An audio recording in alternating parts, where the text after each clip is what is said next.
guys, how we doing? AndyKapt20, just a quick wee video today. First off, apologies for any audio differences. I'm playing my wee headset today. I wasn't expecting to do this video, but I'm just going to do it in light of a couple of wee things that I've seen.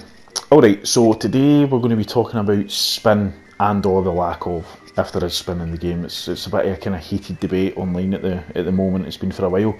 Some of the videos I've seen recently, some of the videos I've seen going back to when the game initially came out, and it does talk about spin and whether or not there is spin in the game, and a lot of them do say that there's not spin currently in the game, which I've kind of got to agree with. There's not the spin, or there's not backspin in the game. There's not when the ball lands in the green, it's going to be spinning back off that we see the pros playing and we have seen in other golf games.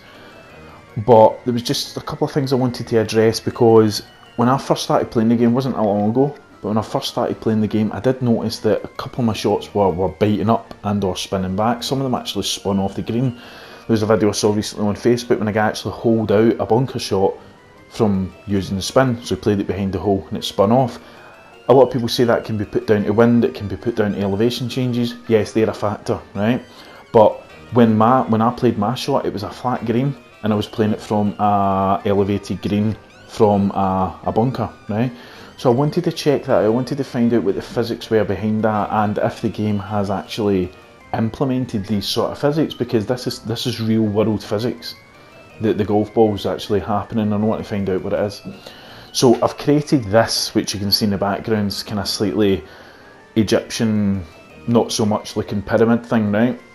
What this is to demonstrate the apex of a golf ball, or what happens at the apex of a golf ball. And what I mean by apex is, the apex is, for those who don't know, the highest point of where a golf ball is at on a golf shot between the tee and its desired location, right? So if you play a ball, the ball increases, hits an apex and starts decreasing. At the apex, that is where the least gravitational pull is going to be in the ball, and also is where you're going to have the maximum spin of control. Because if you play your shot when it leaves the club, it's on a ascending strike, you're not going to land it in a green. And if you play it after that, the ball's going to be coming down, meaning you're going to get bounce on the green and lack of spin. Okay, so what is spin? Spin is obviously backspin in the golf ball. It creates turbulence in the golf ball, causing a high pressure and a low pressure, meaning that the golf ball is going to lift if you've got backspin. So if you get backspin in the golf ball, it creates turbulence below the ball and a low pressure on top, meaning it's going to get pulled up towards the sky because it's got a higher pull than gravity. That's physics, right? But in the terms of golf, backspin should mean that you get a higher elevation and or a lesser distance. If you don't put loft on a ball, you don't put spin on a ball, so less spin, so a lower lofted club like a 1 or 2 iron, it means that the ball isn't going to be spinning as much, and you're potentially getting longer distance and a shorter or a lower trajectory, right? That's the theory. The game does roughly work with that, but we'll not go into that. Okay, so I'm just going to show you that my green firmness is the maximum firm, and the green speed I'm using is the 8.5, which equates to the 187s, right? So this actual green that I've built is about 88.3 feet, right, for the height. That's usually around about a lob wedge apex. That's usually what you find. It's around about the kind of 90-95 range. This is just a wee bit lower, just to help with when I fully loft up the club. You'll see in a wee second. So we're just going to go on and play it, right? So I'm going to play the hole. I've cut into the landscape just to try and help, because there is a heavy slope coming off these elevated greens, and I didn't want to play from a slope. I wanted to play from a flat ground onto a flat green, and that's, you'll see what I've done. Okay, so I'm just going to take it off the tee here, just where we teeny putt. So we're now playing from the ground, which is still a green. The full area here is a green. I've not done fairways and things like that. So 187 greens, as you can see, and I'm going to take up to the lob wedge. So we are going to be landing up the top of this, right? And what I'm trying to show you is that when the ball reaches its apex, if we can try and get as close as we can to the apex, you're going to still have spin on the ball, because when the ball starts decreasing back towards the green, the spin's going to come off, and then obviously you're going to have to combat when the angle of the ball hits. Because in real golf, if you can get your apex, or the maximum amount of spin to go up, causing your spin rate to be too much, meaning the ball will max out.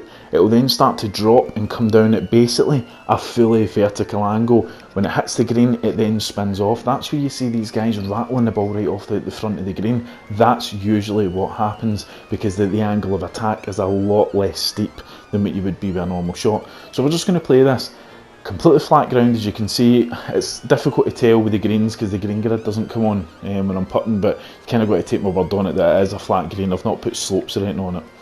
So I'm going to leave the changes in loft completely straight here, nothing. I'm just going to play the shot, and you will see spin. You will see the ball kicking up and actually moving back. So don't worry about the wind or anything. Okay, so we do play a fast shot, but it's alright. So it does steep down, the ball bounces 2 or 3 times, kick up and spin back. Perfect, right? So we are getting spin, even with no added loft, nothing, it is generating spin. So I've not made different variations of heights. Ideally I would like this green to be up kind of 5 or 6 feet to try and catch the peak of it for this shot, but I've left it at the height it's at for the next shot, which is a full loft up, just to try and show you what happens. So this time, again, same position of teeing off. I'm not on the tee, I'm on the green, and this time I'm going to fully loft up this lob wedge. This, if I can get a perfect, it's quite difficult because your perfect areas forgiveness is quite slim, but if I can get a perfect here, you will see it will be closer to the green because the apex will be lower, which it should be higher, but let's say it's lower anyway, and hopefully the ball comes in for a nice landing. You'll see it skip a couple of times like it did do, and it will come back quite considerably, quite a lot more than it did on the last shot, telling you you're getting more spin. Right, so let's play this. So I pulled out an okay shot. See it landing, that's landed quite perfectly. Couple of spins, and then it spins back. Right, so it's gone back quite a bit. See it bit on the green, and then it started to come back. So that's what you're getting in real world golf. That's what you do get. You do get that biting of the shot. So I'm just going to play you a shot here because I'm going to take it off the edge of this green. But I'm going to play you a shot just to show you that it's a relatively flat green, right? There's no slope, there's nothing, right? I can't do the green grid because it's too far away. It's like 1,000 foot away I've put the pin. Okay, so now what I'm going to do is move to the lob wedge to show you that if you play your normal shot on the lob wedge, which you should do here, you're still going to get a bit of spin. So very, very little wind here, it shouldn't make much of an effect. The green's completely flat, so your tee off or your shot is going to be at the same elevation as your landing spot. You'll get a couple of bounces because your angle's steep. You're going to get a couple of bounces and it will kick up and it will stop. That's spin, okay? So let's just play this one. So again, flat green we can see here, and we've got no loft changes. So we do play fast, but it doesn't matter, right? So let's watch the ball. It should bounce 3 or 4 times. And it sits down, right? So some might say that's just the ball sitting down. No, that's creating spin, and I'll show you why. Because if I reverse this shot, what I'm actually going to do is de-loft the club. I couldn't do the de-loft from my tee position down in the ground because it just comes up far too steep, and again I would need to start messing about elevations, and I'm not going to do that for the purpose of this. So move back to our lob wedge. Again, flat playing surface, flat green it's landing on, but fully de-lofted shot. So we might not get a perfect, but for the purpose of the video it should be alright. Right, so we do hit it fast, but it's alright. So watch the difference in the ball.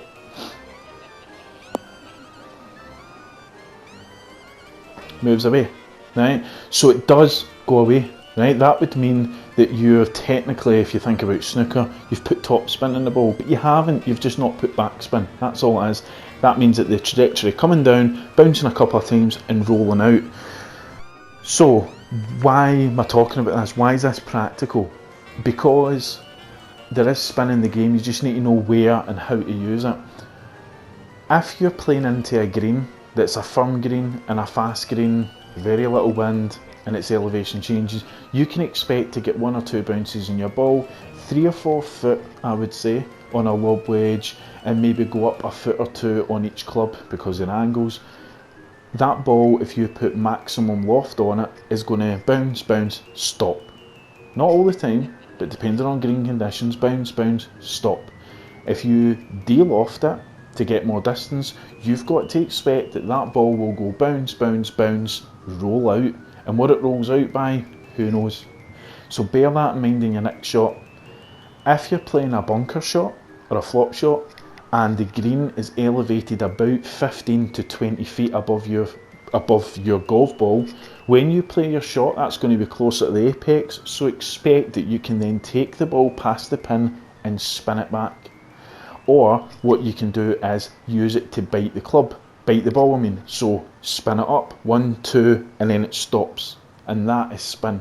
Okay, I'm hoping this has kind of helped out. I'm not stepping in Andy's parade or videos or anything like that and downplaying Andy, because I fully agree that there isn't the spin rate in which we normally would expect to see in such a simulated golf game. I don't think that you've got the option for backspin on the game, which, as I said, is a byproduct of high spin rates. So we've not got backspin, but there's a number of factors that cause backspin in the real world golf. You've got to be using a highly lofted club, you've got to be using quite good grooves in your club, you've also got to be using a soft golf ball, a premium golf ball. There's a number of things where really in this game you've not got the options to do that, because a soft golf ball isn't going to suit everyone. So I think they've went kind of middle of the park. They've not given you the hard golf ball variation, they've not given you the soft, they've given you middle of the park, which means that you are going to get some amount of bite on it. But maybe in the new game we are going to see that. Maybe in the new game you're going to start to see the kind of WGT version where you are able to produce, or you're able to purchase, Titleist Pro V1s, Callaway Chrome Softs. You're able to buy these soft balls which will increase spin rate, and you might have a wee bit more control over it without going too much into the arcade game of spinning it right off the green. So hopefully it's helped. Hopefully it's helped somebody out there just to try and kind of understand the physics around it. Hats off to the developers of this, your 2K, HB, blah blah blah, all those guys, because I think they've got it right. I think they've got a nice balance between no spin and spin. I think they've hit the mark on it. There is guys out there that would like to play more aggressively in towards the pin and kick the ball back, but I'll be straight up with you, there's too many variable factors in that and why you can or can't do that. So maybe, as I says, in the new game we're going to start to see more of that with the purchase of kind of in-game aids, whether it be new clubs, new golf balls. You'll be able to tailor your swing a wee bit more and tailor your golf approach shot a wee bit more. If you want to play aggressive, go with a soft ball. If you want to be a wee bit more kind of easy-ozy, the older style player, because they've not got a fast swing, then you can go with a cheaper, harder ball, which might give you more shots. You might start to see that a softer ball will only give you 50 shots, whereas a harder ball might give you 100 shots before you need to replace the ball. Who knows, right? We really don't know, but maybe that's kind of the idea I'm thinking of going round, and we'll see. But hopefully it's helped. If it has, give us a like, give us a subscribe down below. Let me know your thoughts, let me know what you guys think about the spin. Let me know if there's anything which you maybe want to see me look into a wee bit more, because I've enjoyed this, I've enjoyed the research, I've enjoyed building this. It's a lie, I really haven't enjoyed building this, because I hate the course designer in this. I really don't get on with it at all, but I don't design courses, so it doesn't matter. But if you want to see me try different things, let me know, and what it may be. So hopefully that's helped anyway, and yeah, I'll catch you in the next video, whatever that'll be. I don't know.